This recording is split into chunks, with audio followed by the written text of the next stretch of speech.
We want to go now to Capitol Hill, where Kevin McCarthy is speaking to reporters after being ousted as Speaker of the House. Let's listen. My journey to this office was something people wouldn't understand. I grew up in a town of Bakersfield, California, the son of a firefighter, the grandson of immigrants. Parents worked hard, the youngest in my family. Didn't have great wealth. When I got out of high school, I didn't have great grades. Couldn't get a scholarship. Went to community college. Flipped cars to try to pay my way through it.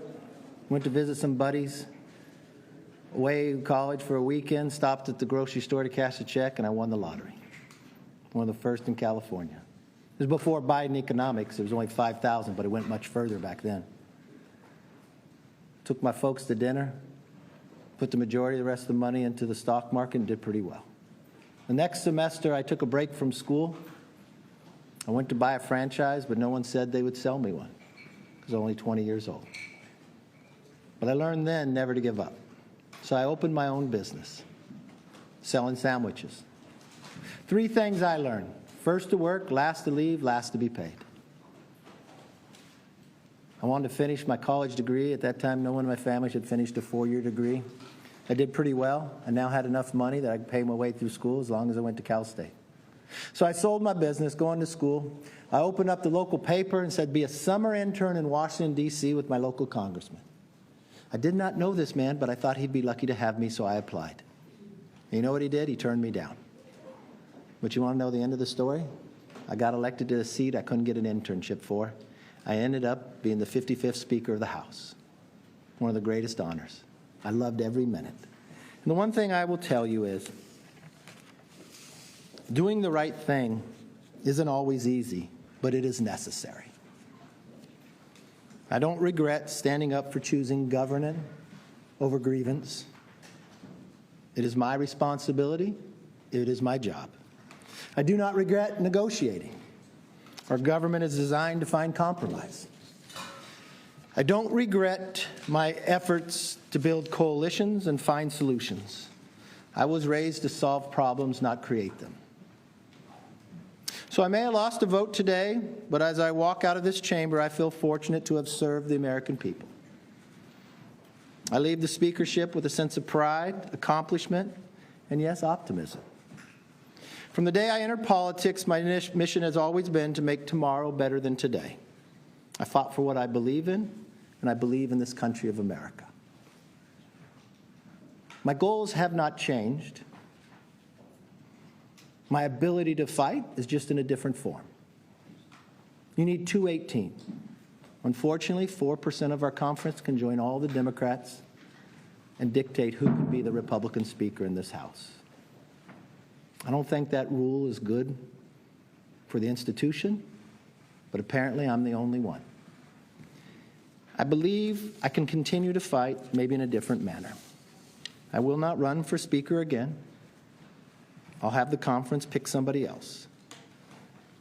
I hope you realize that every day I did the job, regardless whether you underestimated me or not, I wanted to do it with a smile.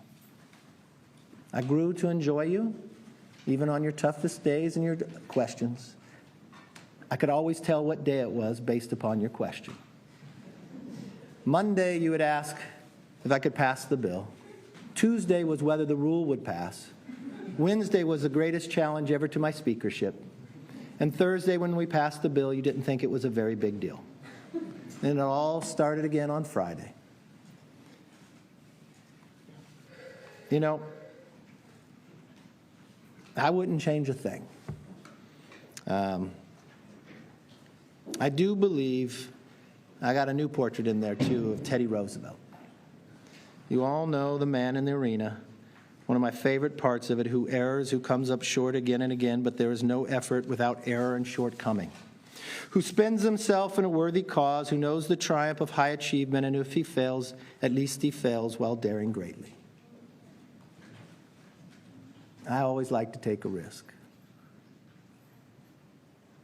Saturday, I took a risk for the American public. Regardless what anybody says, no one knew whether that would pass. The Democrats didn't want that bill. Yes, they pull a fire alarm. Yes, they do their conga line. Yes, they wanted to delay. but it was all for the American people. I could not look the troops in the eye and say I would not pay them. For those who spoke on the floor, I thank them for their positive talks. I don't know what those who voted against and said there was some deal, they were never a part of any deal.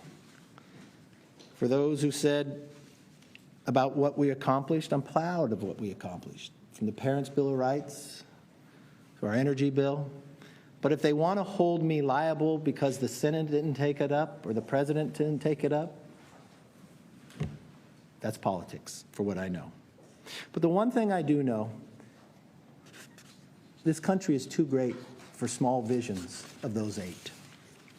To any child that are listening and who are coming to visit the Capitol, this is a place I want you to visit. I liked opening the Capitol back up again. I liked taking away the metal detectors. I liked committees being able to work. I liked people being able to visit. I hope you liked being able to be back in. I think it was important that members actually show up to work as well. You know, to paraphrase Lou Gehrig, he said, I might have been given a bad break, but I truly still consider myself to be the luckiest man on the face of the earth. There's no other country that you could rise to be the 55th Speaker, not get an internship, and be able to fight for the American public. So it was my greatest honor to be able to do it. I love my conference well. I love to be able to I've been a part of the leadership team for quite some time. We won 2 majorities. As leader, I'm proud of the fact we only gained races, only gained seats. I'm proud of the fact as a Republican leader, we elected more women. We elected more minorities. We expanded the base. I'm proud of the fact that for the 5 years I was leader, 2 election cycles, we gained 5 more seats in California, 5 more in New York. We won in places no one thought we could win. The same thing, you would underestimate me. You always said we'd lose each time around. We kept gaining. I intend to make sure that we gain and keep the majority in the next cycle as well. With that, I look forward to your positive questions. Yes. Oh, I'll look at that. You still obviously command a lot of loyalty within the conference. We've heard you say approximately 10,000 times that you never give up. So I'm wondering, why not? Why did you make the decision not to put your name forward again and try to grind it out like you did when you won the job in the first place? You know, you need 218 for the rule, 218 to move forward. And I'll never give up on the American people. That doesn't mean I have to be Speaker to do what I have to do for the American people. There's a lot of things I could do for the American people. But you know what's interesting? Everybody's sitting there. In today's world, if you're sitting in Congress and you took a gamble to make sure government was still open, and 8 people can throw you out as Speaker, and the Democrats who said they wanted to keep government open, I think you've got a real divide. I think you've got a real institutional problem. Interesting, it was in this room after we had won the majority, I hadn't become Speaker last, and Nancy Pelosi came to me. She was Speaker at the time on the way out. And I told her I was having issues with getting enough votes. And she said, what's the problem? I said, they want this one person can rule you out. She was the only Speaker to have changed that rule. I had the power to call the vote on her, but I never would. I lost some votes because of it. And she said, just give it to him. I'll always back you up. I made the same offer to Boehner and same thing to Paul, because I believe in the institution. I think today was a political decision by the Democrats. And I think the things they have done in the past hurt the institution. When they just started removing people from committee. And they just started doing the other things. And my fear is the institution fell today. Because you can't do the job if 8 people, you have 94% or 96% of your entire conference, but 8 people can partner with the whole other side. How do you govern? And for them to make a motion on me because I made a decision for the country that they agreed with, but they choose to do the other, that becomes a problem. Yes, sir. So, one, are you planning on endorsing a successor to you? And then I might. That was Republican Congressman Kevin McCarthy addressing reporters for the first time after the House voted to remove him as Speaker. All House Democrats and 8 members of McCarthy's own party voted to oust him from his post. He's not planning, he announced, to run for Speaker again. CBS News congressional correspondent Nikole Killion joins me now. So, Nikole, first on Speaker McCarthy, is it a surprise that he's not going to run again? Do we have any sense of when he made this decision? Well, I would say yes and no. I mean, as you heard a reporter ask him, you know, he is known for saying that he never gives up. But in this instance, it appears he is on another Speaker run. But as you heard him explain there, some of this does come down to math. He said you need 218 for the rule, 218 for the vote.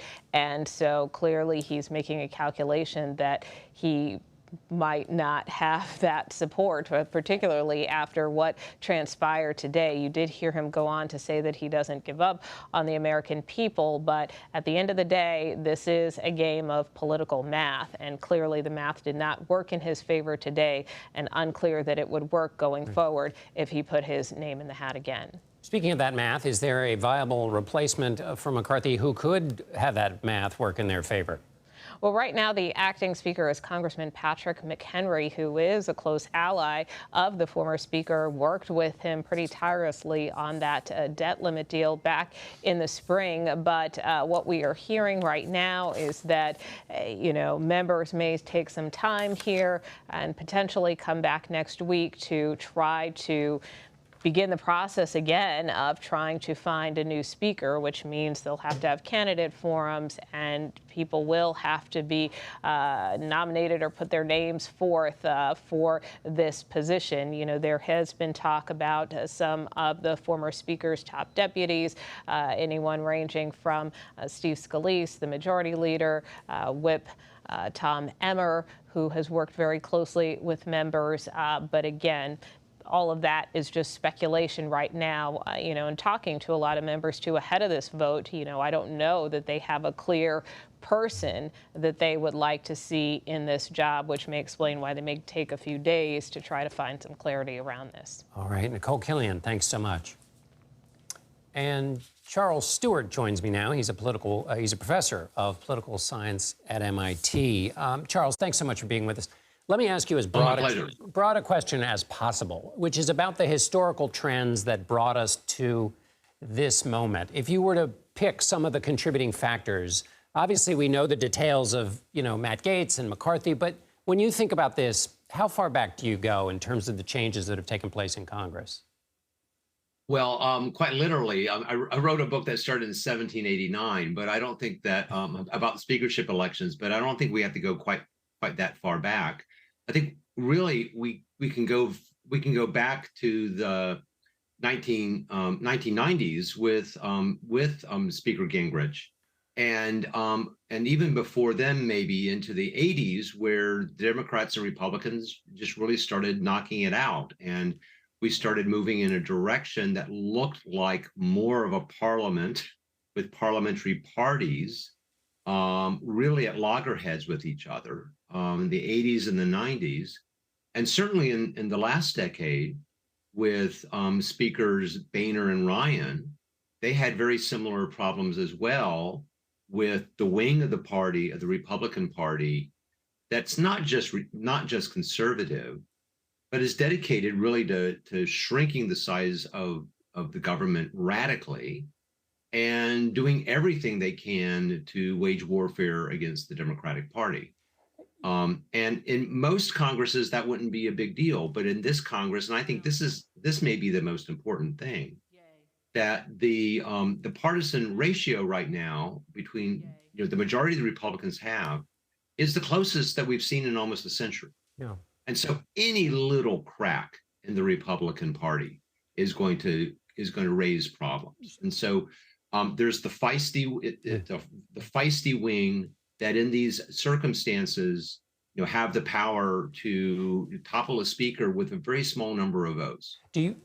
But yes. You mentioned Speaker Gingrich, who, when he was pushed out, called the hardliners who pushed him out, he called them cannibals. John Boehner called the same group that pushed him out terrorists. Paul Ryan didn't get pushed out, but I think he felt he was no longer a man in comfort in his party. Why is this happening so much within the Republican Party? Well, the Republican Party has evolved. I mean, the Republican Party was always the conservative party, and the conservative party is always contains within it elements that are happy with as small a government as possible. And I think that what we've seen with the polarization of the two parties, that the Republican Party has become more and more and more of a pure play in small, and this faction, which is really no more than if you expand out maybe up to 20 who really want to, I don't want to say burn down the government, but are not averse to shutting it down, would be happy with the government half the size it is right now. That's just the nature of the Republican Party now, with moving so far to the right. But again, we just cannot overlook the fact that the party divisions are so close. Yeah. That under these circumstances, it gives rise to, leadership overturn. Let me ask you briefly then, at the end, given how polarized things are, margins are small, what's your feeling about progress in the basic acts of legislation, and how could this situation ever change? Well, I don't think the situation is fundamentally going to change until there's another election. And this could, but we're stuck with this for the next year and a quarter. But we could very well take a long time to get a speaker. And with the speaker pro tem, that might or might not be the worst thing that we could have happen. Perhaps might even get something done in that interim. Let's end on a note of hope. Charles Stewart, political science professor at MIT, thank you so much for being with us. Glad to be here.